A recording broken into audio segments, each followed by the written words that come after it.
Salut, salut, j'espère que vous allez tous bien. En tout cas, le Real s'est fait fracasser par le Barça à domicile. Et du coup, c'est le débrief maintenant. N'oubliez pas de vous abonner.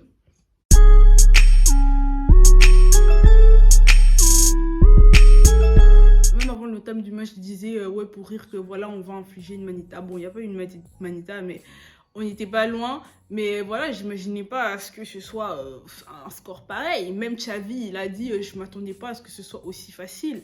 C'était le Bernabéu ou bien le centre d'entraînement du Barça. We don't understand. Le Barça était sur une période de 3 ans sans avoir remporté de Classico.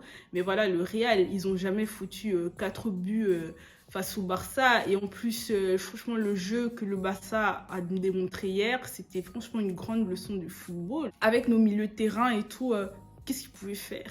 Avec un défenseur comme Araujo qui pocket tout le monde.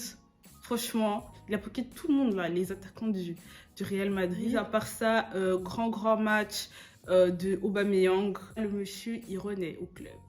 Là, Arsenal, il est parti, il n'avait pas forcément une très bonne image. Même les gens, ils étaient un peu pessimistes du fait qu'il soit venu au Barça.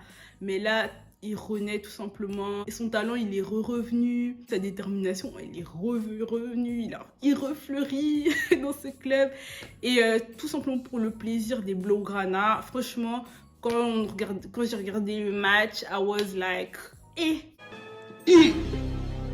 Sinon aussi top performance de Ousmane Dembélé. Il nous sort 2 passes décisives et il fait un bon match. Franchement, ses accélérations et tout, son placement et tout, l'analyse du jeu, c'était vraiment top.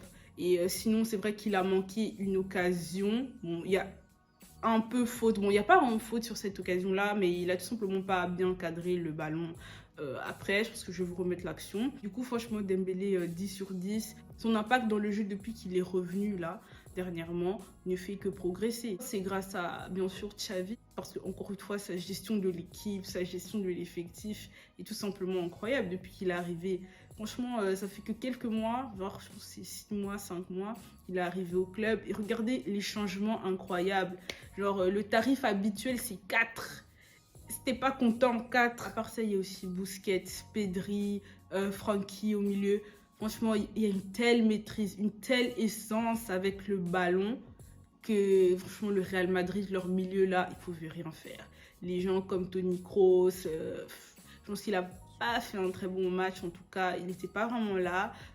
Modric, je pense que c'est l'un des seuls qui, voilà, essaie de pousser, essayer de faire quelque chose, de proposer quelque chose un peu dans l'équipe.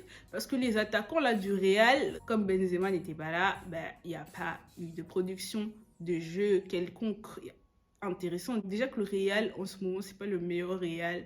Il y a pas, ils produisent pas vraiment un jeu extraordinaire. À part voilà le mental qu'ils ont. En général, si voilà Benzema il est pas là, c'est un peu down. Franchement, je suis fière de l'équipe qu'on a maintenant. Les gros clubs ne font plus peur. Franchement, le Barça la saison dernière, les victoires contre les gros clubs, par exemple l'Atlético de Madrid ou même en Séville, c'était compliqué de gagner et tout.